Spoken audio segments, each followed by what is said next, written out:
Queridos, a paz do Senhor, tudo bem com vocês? Como vocês estão? Para quem não me conhece, eu me chamo Jefferson Nascimento e você acaba de chegar aqui no Evangelho Sincero, Palavra Sincera, ou em outras palavras, no Cine Cera. Antes de começar o nosso vídeo de hoje, eu quero pedir para você que não é inscrito ainda no canal, se inscrever, ativar o sininho, deixa aí o seu like, deixa o seu comentário também nesse vídeo para nos apoiar e para que a plataforma, o YouTube, entenda que você tá gostando desse vídeo e possa direcionar esse vídeo para mais pessoas, tá bom? Que Deus abençoe em nome de Jesus. E você que quer nos ajudar, colaborar de alguma forma, gente, eu vou falar aqui para vocês. Como é difícil quando eu e o Moisés vêm aqui para gravar. Às vezes a luz está fora do lugar aqui, a lâmpada, a luz aqui vermelha, verde, e a gente está tentando fazer uma luz de recorte aqui que a gente não consegue de jeito nenhum. Eu quero até pedir ajuda para quem já é youtuber aí, influencer nas redes digitais aí, para nos ajudar. Qual lâmpada a gente compra? Como a gente faz para fazer uma luz de recorte aqui no meu coco para ficar legal para vocês visualizarem? A gente queria colocar... Olha quem tá aqui, irmãos.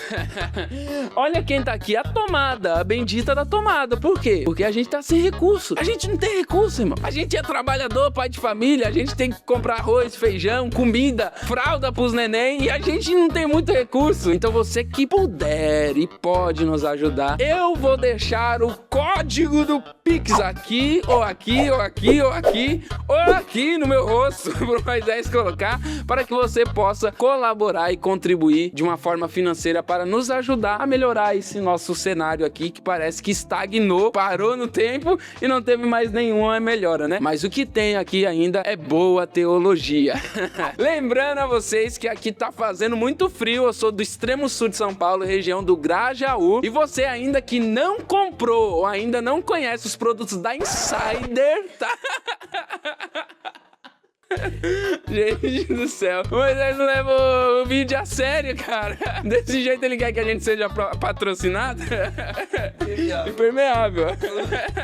Claro que essa blusa aqui não é da Insider, tá? Mas poderia ser, né, Insider? Ó, só olhar a quantidade de visualizações que tá batendo aqui. Agradece o pessoal do Instagram, que a gente já alcançou lá nas redes sociais do Instagram mais de 100 mil visualizações no Instagram, tá? 100 mil visualizações? Meus irmãos, eu também quero agradecer, não somente eu, mas todos nós da equipe do Cine Cera, agradecer a todos vocês que têm compartilhado e que têm acompanhado a gente lá na página do Instagram, que nos insights já parece que a gente temos mais de 100 mil visualizações. Parabéns para vocês e para nós também, que Deus possa abençoar e que vocês possam continuar divulgando a nossa página no Instagram, compartilhando os vídeos também aqui do YouTube para as pessoas, para igrejas, né?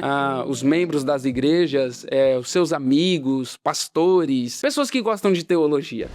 Nos últimos dias, diante de uma exposição feita pelo integrante do Cine Cera, o Vinícius, que estava falando acerca das distorções e do mercado que tem se tornado o evangelho, onde cantores e pregadores estão cobrando para pregar, nós recebemos algumas mensagens no nosso direct. E uma delas nos assustou e nos chocou e nos entristeceu profundamente. Não pela pessoa que escreveu, mas pela normalização que está acontecendo no meio evangélico, onde as pessoas estão normalizando o mercado gospel, os mercadantes da fé, o maldito binômio dinheiro e poder. Essas pessoas claramente contrariam os princípios da palavra de Deus. Eu quero lembrar a vocês aqui que a nossa intenção não é combater pessoas, é confrontar ideias, ainda que elas sejam populares, mas nós sabemos que são contrárias ao evangelho de Cristo. Mas na verdade é exortar essas pessoas em amor, com mansidão,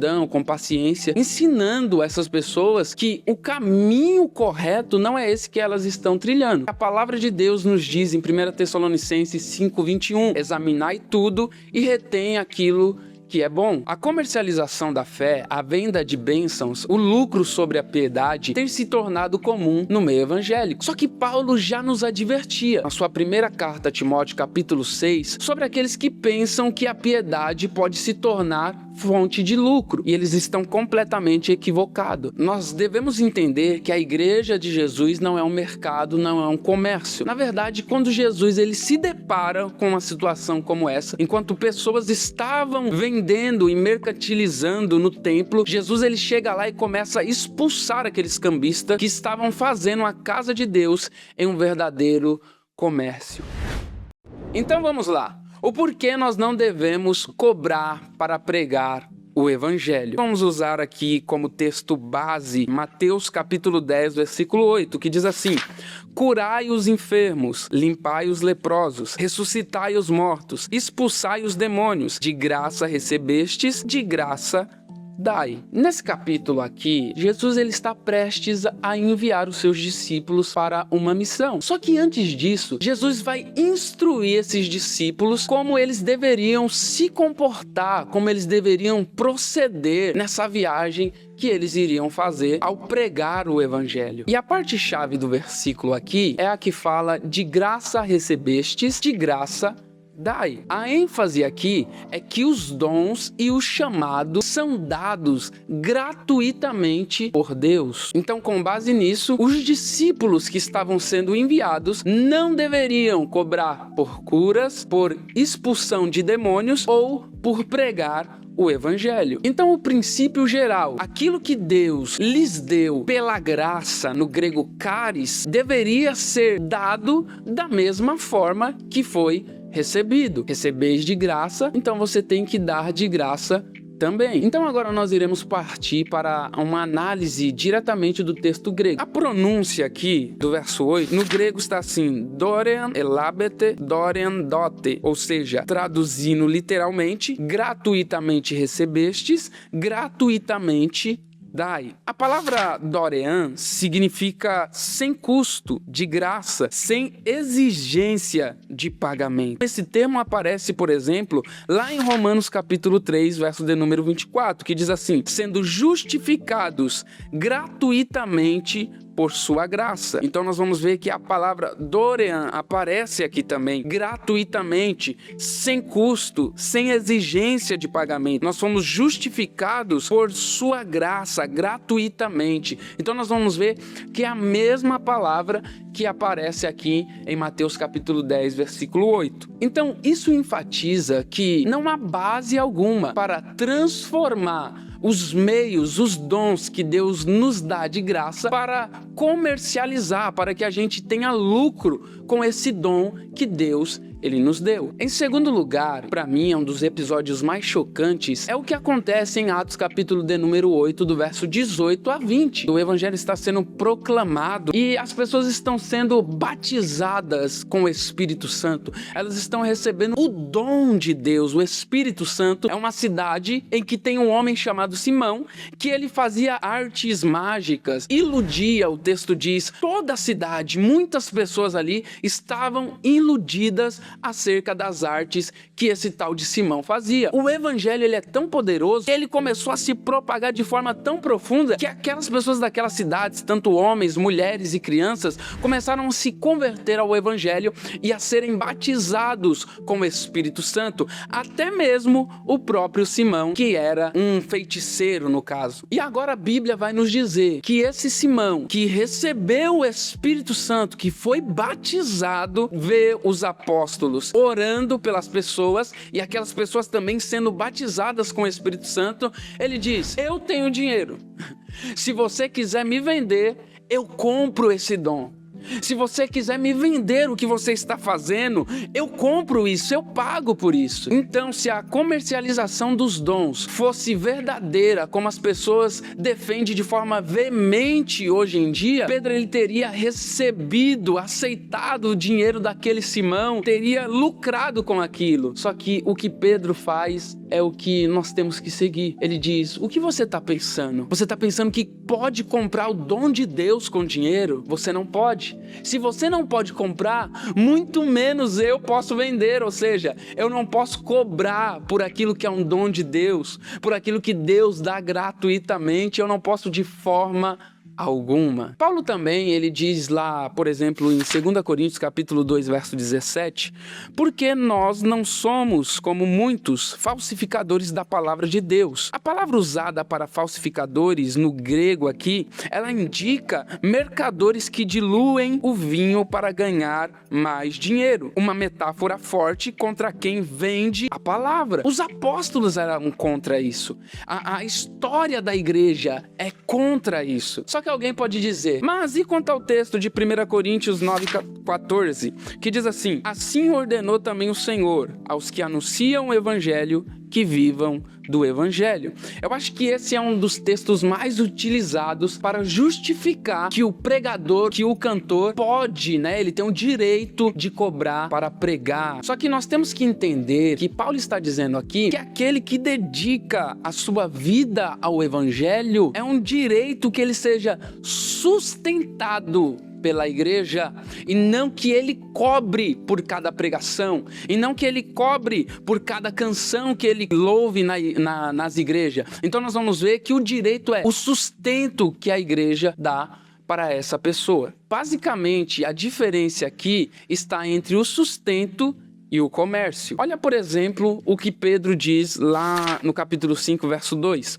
Apacentai o rebanho de Deus, não por torpe ganância, mas de boa vontade. Torpe ganância aqui no grego refere-se à motivação financeira desonesta. Então nós vemos que o apóstolo Pedro está orientando aos pastores a não agirem por interesses financeiros. Biblicamente, aquele que se dedica integralmente ao evangelho, à obra de Deus, ele tem o direito de ser sustentado pela igreja, tanto pela igreja local ou tanto por mantenedores, voluntários que possam sustentar o pastor, o cantor, o pregador, e qualquer um que viva pela causa do evangelho, os missionários também. Isso é direito, isso é legal. Só que o que as escrituras condenam é vender pregações, revelações, milagres, estabelecer cachê, estipular valor. Isso a Bíblia condena. E isso até no texto que nós lemos lá em Atos capítulo 8, é chamada a prática da simonia,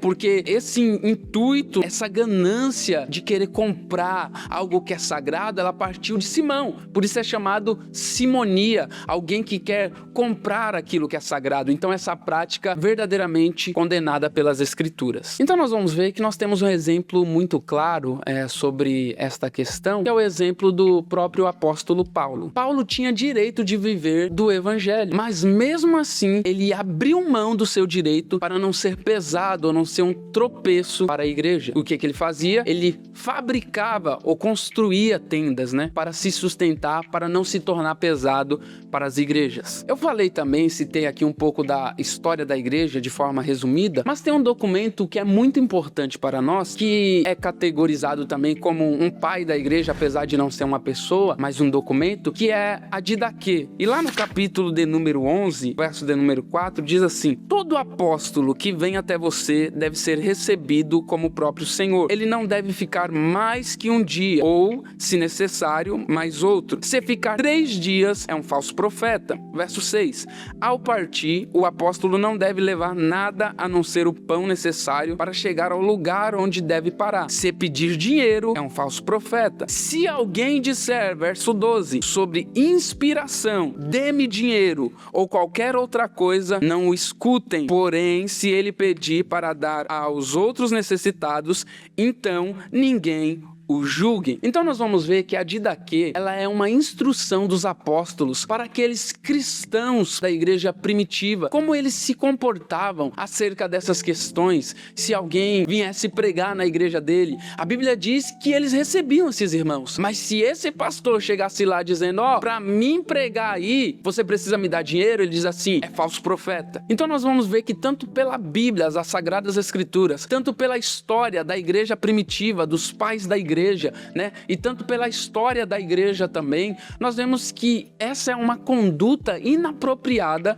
para um cristão genuíno e para um ministro do evangelho de Cristo Jesus. Mas e como fica a minha dedicação? Como fica os meus estudos? As aulas que eu tive que pagar? Os gastos que eu tive para aprimorar tanto o canto quanto a pregação? E a pergunta que eu faço é: mas Deus te chamou verdadeiramente para isso? Se Deus te chamou, Ele te chamou para você ser sustentado pela igreja e não para você viver os seus sonhos e os seus projetos que você tem. Se você quer viver os seus sonhos e os seus projetos, talvez você não tenha sido chamado para viver do evangelho. É só a gente olhar para a vida de Paulo. Qual foi a vez que Paulo exigiu dinheiro da igreja para os seus sonhos, para os seus projetos e para os seus prazeres? Nenhuma vez. Todas as vezes que Paulo recebe oferta das igrejas, por exemplo, a igreja de Filipenses, que ajudava muito a Paulo, era por uma causa nobre. Qual era a causa?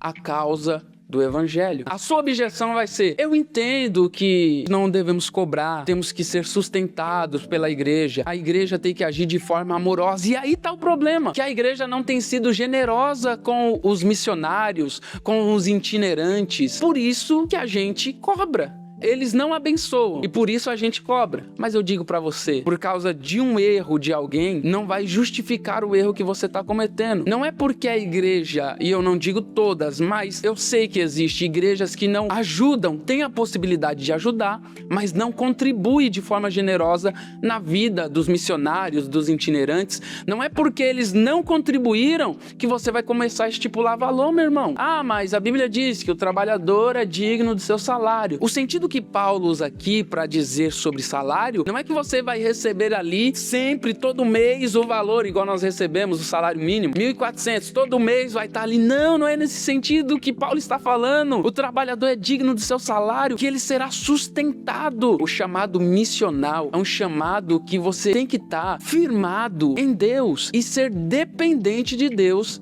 para o seu sustento. É para todos? Não é para todos. É por isso que você tem cobrado. É por isso que você tem estipulado o valor. Porque você entendeu o seu chamado de forma errada. Te ensinaram de forma errada. A essência do evangelho, ela não é essa. As escrituras condenam a prática da simonia. Você não pode cobrar para pregar. Você não pode cobrar para cantar. Você não pode exigir nada, porque tudo lhe foi dado gratuitamente. Se um pastor que passa a vida toda dedicando a sua vida ao ministério da pregação, que é o que é mais importante na igreja, a exposição das escrituras, a palavra que pode levar ao homem a salvação em Cristo Jesus, você está cobrando pela salvação?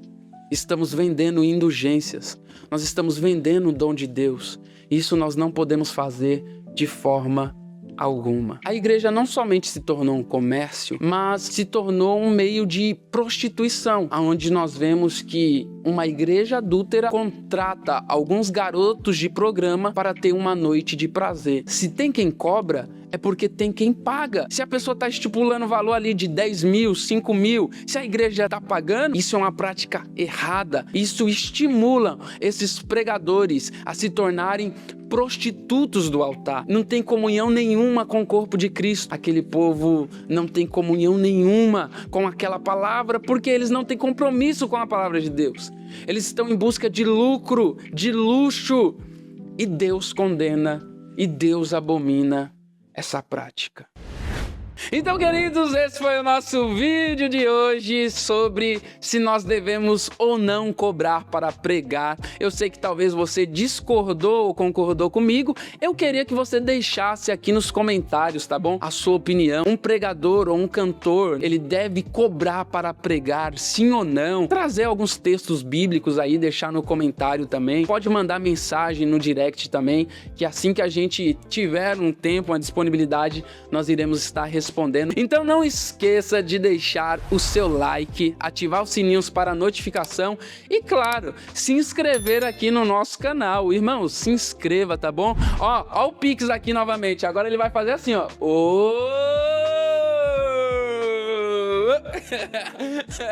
Nos ajude, irmãos.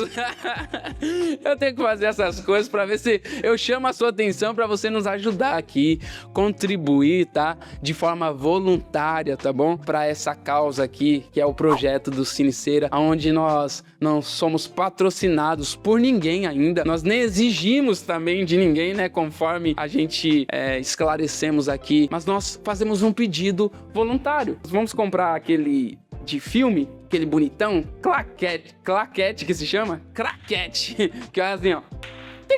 Aí dá pra escrever lá, é R$60. Se o irmão dá 20, outro dá 15, outro dá 5, outro dá R$2, a gente juntar R$60, a gente compra. Se você quiser ser um colaborador, tá bom, desse projeto, fique à vontade, contribua. Se você quiser doar 1.000, R$1 milhão, se você quiser patrocinar de forma gigantesca, de forma minúscula, nós estamos recebendo. Ele é uma hamburgueria. Eita, meu Deus do céu! Rodrigo e Nanjô! Se você que tem uma hamburgueria quiser nos patrocinar também, nós vamos colocar um pôster aqui, que nós não temos a televisão ainda, vamos colocar um pôster aqui, ó.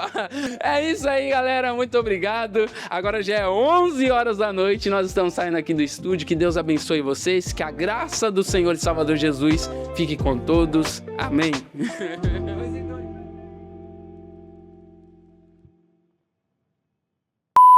Irmãos, eu esqueci. Irmão, se você discordou, agora eu vou falar de verdade, igual Presley, ô perfume de Cristo. Se você discordou de mim, deixa a sua crítica aqui nos comentários, rapaz. Vamos aqui, deixa aqui nos comentários que eu quero ver se é bom mesmo. Deixa a sua crítica aí, arminiano, calvinista.